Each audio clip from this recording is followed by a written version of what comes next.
Guys, welcome to my channel. My name is ReadingBear and I hope you are ready for some more stories. And today, we'll take a look at some new entitled people content. If you enjoyed my content, please don't forget to subscribe to my channel and post some bear emojis in the comment. And now, let's dive right into the stories. The first story is titled, HOA Karen raided my house for toilet paper, disinfectant, and hand sanitizer. This happened over a year ago during the height of the pandemic in mid-2020. I'm 29 male, and am a homeowner. I bought a house in 2019 from my uncle because he was well set and wanted to retire to his second home by a lake. Before buying the house, my uncle warned me that the neighborhood has an HOA. But it only affects those who joined it. And my uncle did not. But the price my uncle was offering was half the home's value. I couldn't pass up the offer. So I bought a house in an HOA neighborhood that wasn't a part of the HOA. Right after I moved in, I got a knock at the door. And when I opened it, I was greeted by an older woman with short graying blonde hair and face covered in thick makeup, and was holding a welcome to the neighborhood gift basket. She introduced herself as the president of the HOA, then asked to come in so she could help me fill out some forms. I knew what she was trying to do because my uncle warned me. She did this to every new homeowner in the area who wasn't a part of the HOA. So, I quickly and bluntly stated I was not going to join her HOA. Her smile quickly disappeared, and she started saying that I did not have a choice as all new homeowners are mandated to join. I told her I knew in advance that was a total lie, and that I will not be paying any dues or fines. And will be ready to call a lawyer if I have to.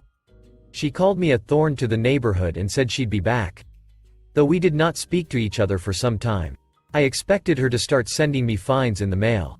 But the most I usually got were letters stating that my grass was getting too tall, or my driveway needed sweeping. Those never bothered me because they are normal home chores and need to be done regularly anyway. But several neighbors that were on the HOA's side made it clear they didn't like me because I didn't join, just like my uncle. I said that was fine. We're neighbors, but we don't have to be friends. They said that was fine too because I'm an outsider and they'll never accept me until I join the HOA. Later in early 2020, I got word from a friend that people were starting to buy a lot of disinfectant, toilet paper, and hand sanitizer en masse. I decided the best option was to order these things online. I got 8 big 12 packs of toilet paper, a case of 20 bottles of hand sanitizer, 3 boxes of disposable latex gloves, a couple of boxes of disposable face masks, and a case of 20 large cans of name brand disinfectant spray. I set for the delivery to be signed for only as I did not trust anyone not to steal my packages if they were just left on my porch. When the packages were delivered, several neighbors saw me getting lots of toilet paper and some other packages that contained the other stuff. And just because I'm paranoid guy, I still bought more of the same stuff when I saw it in stores. Like those small cheap 4 packs of toilet paper, or off-brand disinfectant sprays. I bought them because I had a feeling some friends or family might need some soon. And I was right. As expected, toilet paper, disinfectant and sanitizer pretty much disappeared from store shelves for miles around. And people were fighting over hoarding it. Meanwhile, I've got a very generous supply that I still haven't come close to using up.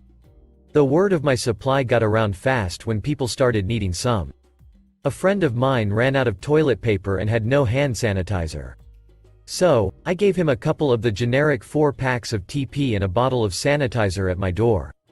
A few family members ran out too, and I shared with them as well. They were all extremely grateful.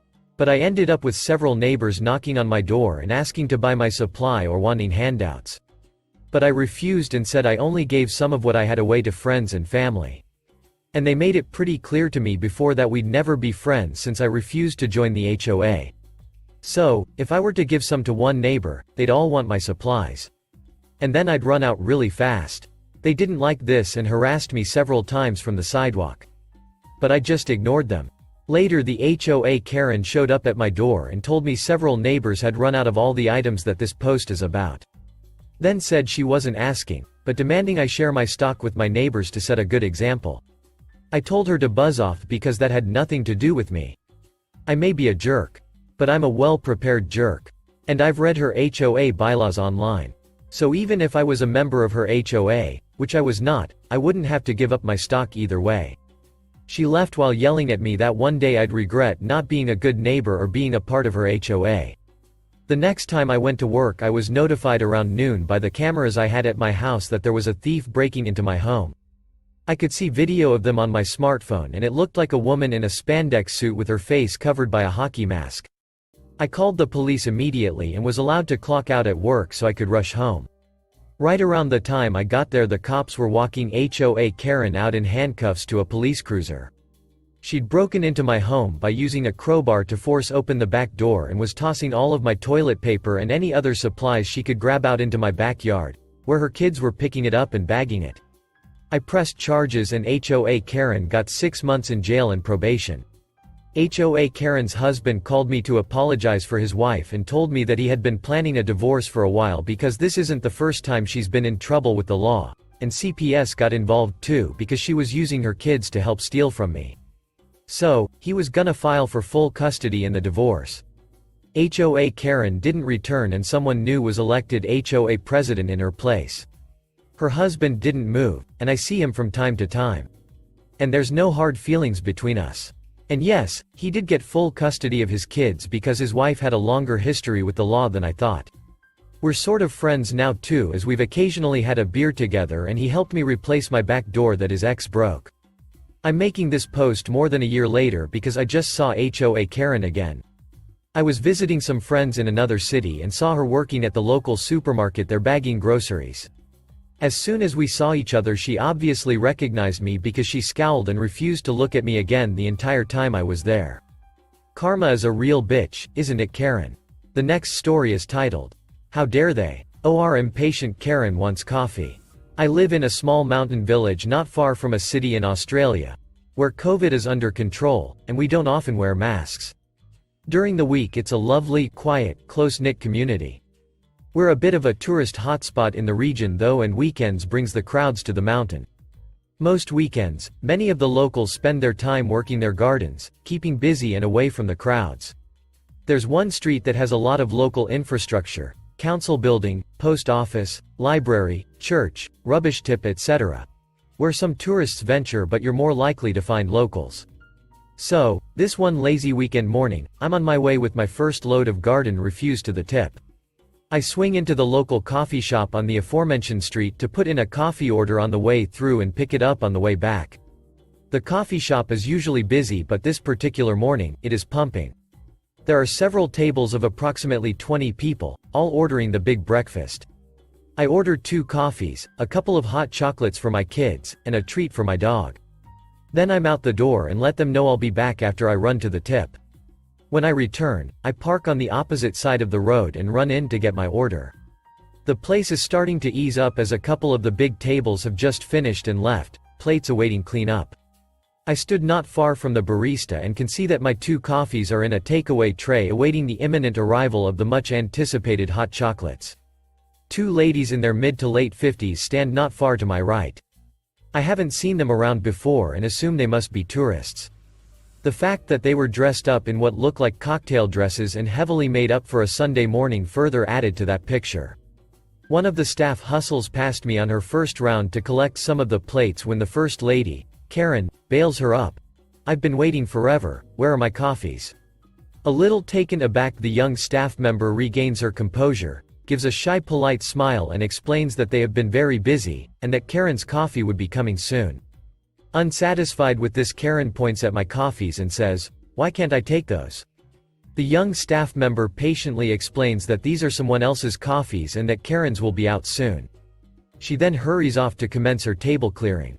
As the young lass moves away, Karen turns to her friend with a look of shock and rage. "Did you hear how she just spoke to me?" Karen splutters. Her friend nods in a disapproving manner. "How dare she speak to me like that?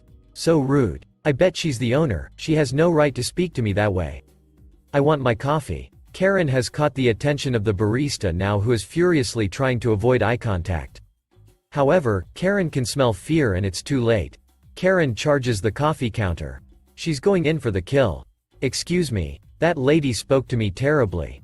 Where are my coffees?" The barista looks at her with a mix of shock and fear and manages the courage to ask the raging Karen what her order was. "I ordered coffee and now you're just being ignorant. I want my money back." Now, I'm starting to get really pissed and the rest of the staff are now aware of Karen's attack.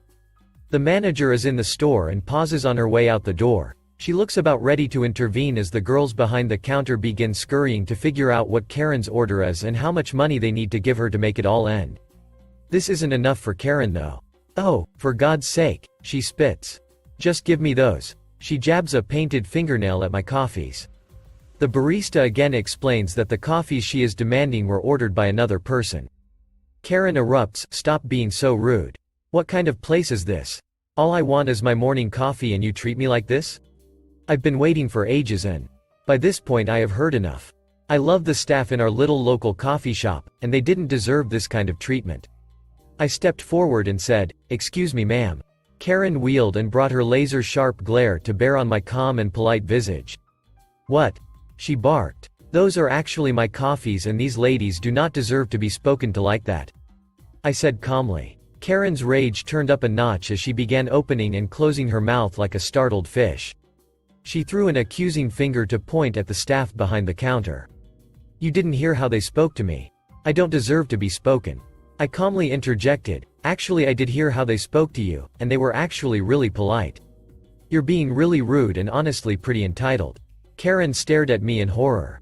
She threw her hands up and yelled, "Oh, duck this," as she turned on her heel and stormed out the door. Her friend remained waiting and watching with a wry smirk on her face.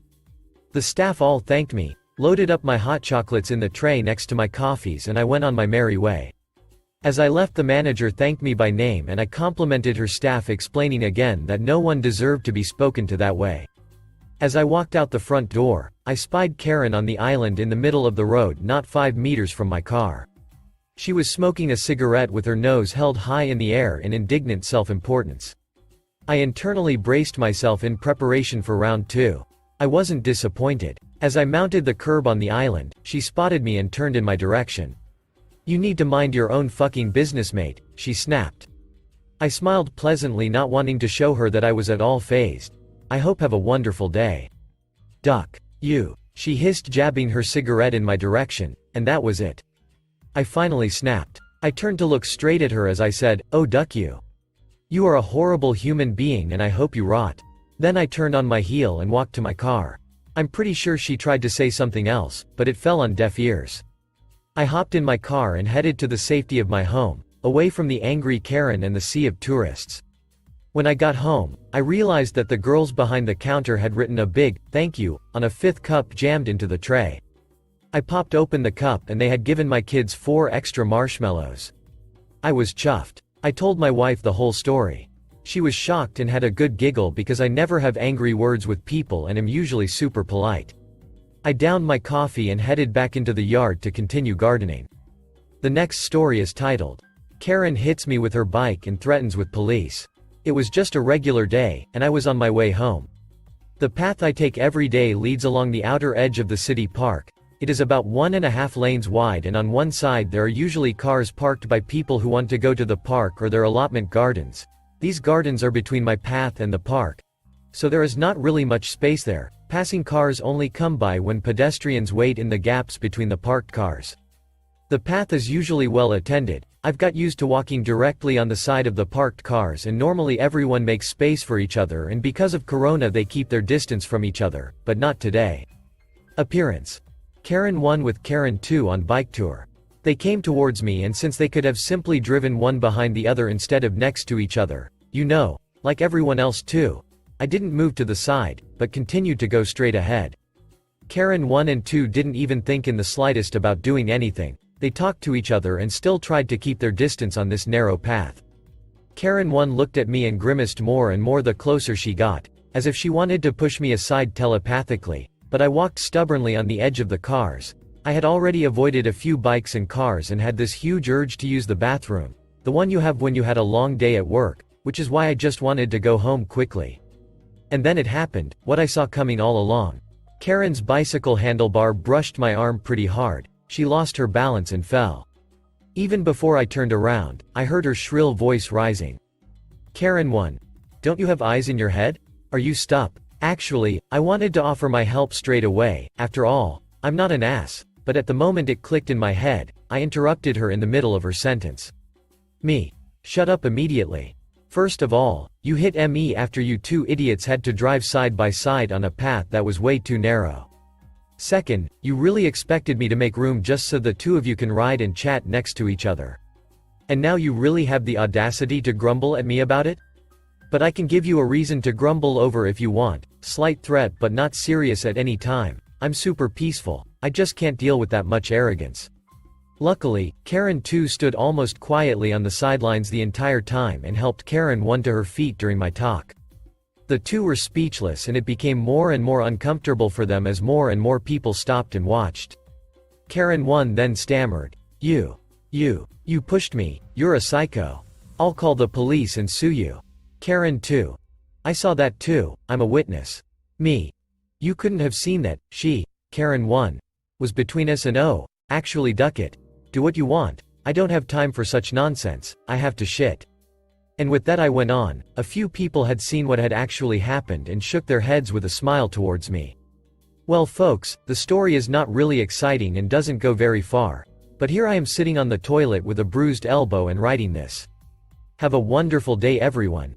The last story is titled, My grandmother was angry at me for stopping fire on her yard. So, I already posted one story featuring my entitled grandmother where she stole the books I was about to sell, to stop me from going on convention as kid. But here's another one, that took place a few months ago. So, for some information, I was living house to house with her. Close to small, forested area with some meadows etc. Nice place. And there was a cliff in the back of her house. Not like huge one, but also not small. There are one neighbors on the other side of the cliff and one's again house to house with grandmother. I hope it's not too chaotic to understand, but you need to know how close our houses are, for me, were, to understand in what danger she put us all. Grandmother had one main way of using the cliff. She dumped most of her garbage there. Old stove, fridge, pile of branches, leaves, old destroyed furniture etc. Believe me or not, but over the years, she managed to build up her own trash island that basically made a garden extension. My dad told her many times that it's not safe and we have to move it, but she didn't let us. And besides, she's so stubborn that after, she would just start it again. So, pandemic came, and my dad had to go on isolation due to his trip to England to see our family before whole thing started. And here's the main story. One day when I was coming back from the market, I saw a black smoke that was coming from neighborhood of our house. Then I saw one of our neighbors running towards me, to tell me to go help with the fire. As you can guess, Trash Island started to burn pretty badly. There were our neighbors trying to do something but of course not my grandmother. They told me, that they knocked at the door, but nobody was answering so they started to put the fire down on their own. I got scared that maybe something happens to her. She's unconscious while there is a fire on her yard or something. I started to jump and hid in her window. Suddenly, she opened to ask me what the hell I am doing. She literally had no idea about fire and just ignored people at the door. She gave us access to the water from her sink, but we couldn't extinguish it all due to poor availability to already falling from the cliff trash island. We were running from top to bottom of the hill with the heavy buckets to stop fire from spreading on trees and meadow. I decided to call for fire brigade. I know that it wasn't super big fire after our actions, but I was on my own and scared that someone might get hurt or something. I believe I made the right decision, but my grandmother was really angry at me. Why? Because she knew it's illegal to throw out garbage in the forest area, especially that amount of it. And she knew that she will have to pay fine. No thank you, no sorry, neither for me nor neighbors. Literally no gratitude for everything we did. And the whole thing took us a few hours. Cool. Next time I will let you burn. Thank you for listening.